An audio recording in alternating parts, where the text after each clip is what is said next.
Hello my students, good evening to all of you and welcome to my YouTube channel Mukherjee study centre.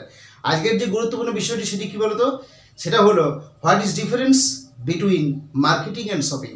Marketing এবং shopping এই দুটি যে ইংরেজি শব্দ, এই দুটি ইংরেজি শব্দের মধ্যে পার্থক্য কী, কোথায় রয়েছে পার্থক্য, এটা নিশ্চিতভাবে জানবে যে আমরা 80% মানুষ কিন্তু সবসময়তেই আমরা এই মার্কেটিং এবং শপিং শব্দগুলো বলার ক্ষেত্রে গুলিয়ে ফেলি এবং আমরা ঠিকঠাক করে বলতে পারি না এবং অধিকাংশ সময় ভুল বলে থাকি যে what is marketing and what is shopping. যাই হোক, আজকে আমি তোমাদেরকে দেখিয়ে দিচ্ছি what is difference between marketing and shopping. দেখতে থাকো, দেখে নাও। আমি প্রথমে তোমাদেরকে দেখিয়ে দিচ্ছি, প্রথমে দেখাচ্ছি মার্কেটিং শব্দের অর্থ কী। দেখো, এই যে আমি লিখলাম মার্কেটিং,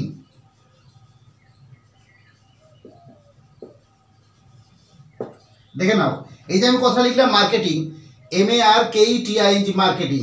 তো এই মার্কেটিং শব্দটার অর্থ কী? আমরা বিভিন্ন উৎসব উপলক্ষে আমরা বাজারে যাই এবং সেখানে আমরা ভুলভাল ইংরেজি বলে থাকি এবং আমরা বলে দিই, আমি হয়তো কাউকে জিজ্ঞাসা করলাম কোথায় গেলেন, তখন সে উত্তর বললো আমি মার্কেটিংয়ে গেলাম। বাট মার্কেটিং এবং শপিং দুটো গুরুত্বপূর্ণ শব্দের মধ্যে কিন্তু পার্থক্য রয়েছে। অ্যান্ড হোয়াট ইজ দ্যাট আমি দেখাচ্ছি সেটা। দেখো, এই যে মার্কেটিং, এই মার্কেটিং শব্দের অর্থ কিন্তু যখন কোনো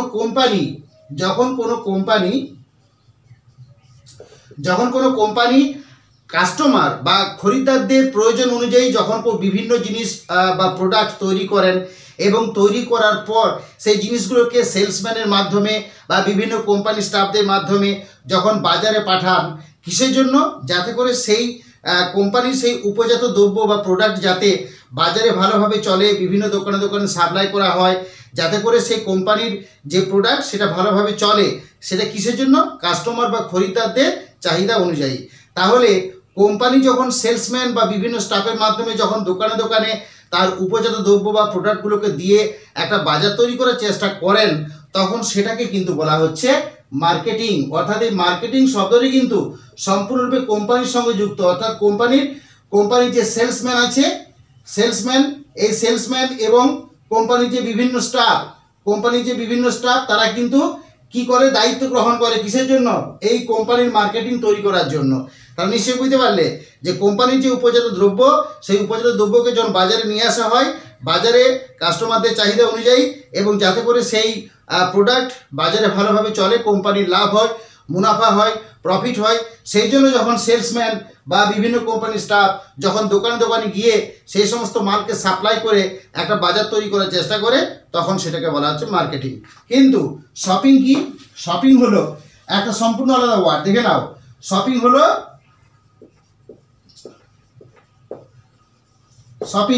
এই শপিং কোনটাকে বলা হয়? শপিং দেখো, যখন আমরা সাধারণ মানুষেরা বিভিন্ন উৎসব উপলক্ষে আমরা আমাদের প্রয়োজন মতো জিনিস ক্রয় করার জন্য বা কেনার জন্য যখন বিভিন্ন দোকানে যাই, অর্থাৎ আমরা বিভিন্ন উৎসব উপলক্ষে যখন বিভিন্ন আমাদের নিজেদের চাহিদা অনুযায়ী দোকানে গিয়ে আমরা বিভিন্ন জিনিস ক্রয় করি, সেটাকে বলা হচ্ছে শপিং। এবং এটা কি করে না, আমরা নিজেরা অর্থাৎ সাধারণ মানুষেরা যখন তাদের প্রয়োজন অনুযায়ী বা চাহিদা অনুযায়ী দোকানে গিয়ে বিভিন্ন জিনিস তার প্রয়োজন মতো কেনাকাটা করে, তাকেই বলা হয় শপিং। অর্থাৎ নিশ্চয়ই বোঝা গেল যে আমরা উৎসব উপলক্ষে যেটা আমরা বাজারে যে করি সেটা কিন্তু মার্কেটিং নয়, সেটা হলো শপিং। সুতরাং তোমরা নিশ্চয়ই বুঝতে পারলে যে মার্কেটিং এবং শপিংয়ের মধ্যে পার্থক্য কী। সবসময় এই কথা মাথায় রাখবে, মার্কেটিং সম্পূর্ণরূপে কোম্পানি এবং তার স্টাফ এবং সেলসম্যানদের উপর নির্ভর করে, কিন্তু শপিং সর্বদা সাধারণ মানুষ যখন দোকানে গিয়ে বিভিন্ন কেনাকাটা করে তখন তাকে শপিং বলে, তাকে মার্কেটিং বলে না। সুতরাং নিশ্চয়ই তোমরা এই ভিডিওর মাধ্যমে বুঝতে পারলে কোনটা শপিং আর কোনটা মার্কেটিং। যাই হোক, আজকের ক্লাসটা আমি এখানে শেষ করলাম। তোমাদের জন্য ছোট্ট করে ভিডিওটি বানালাম।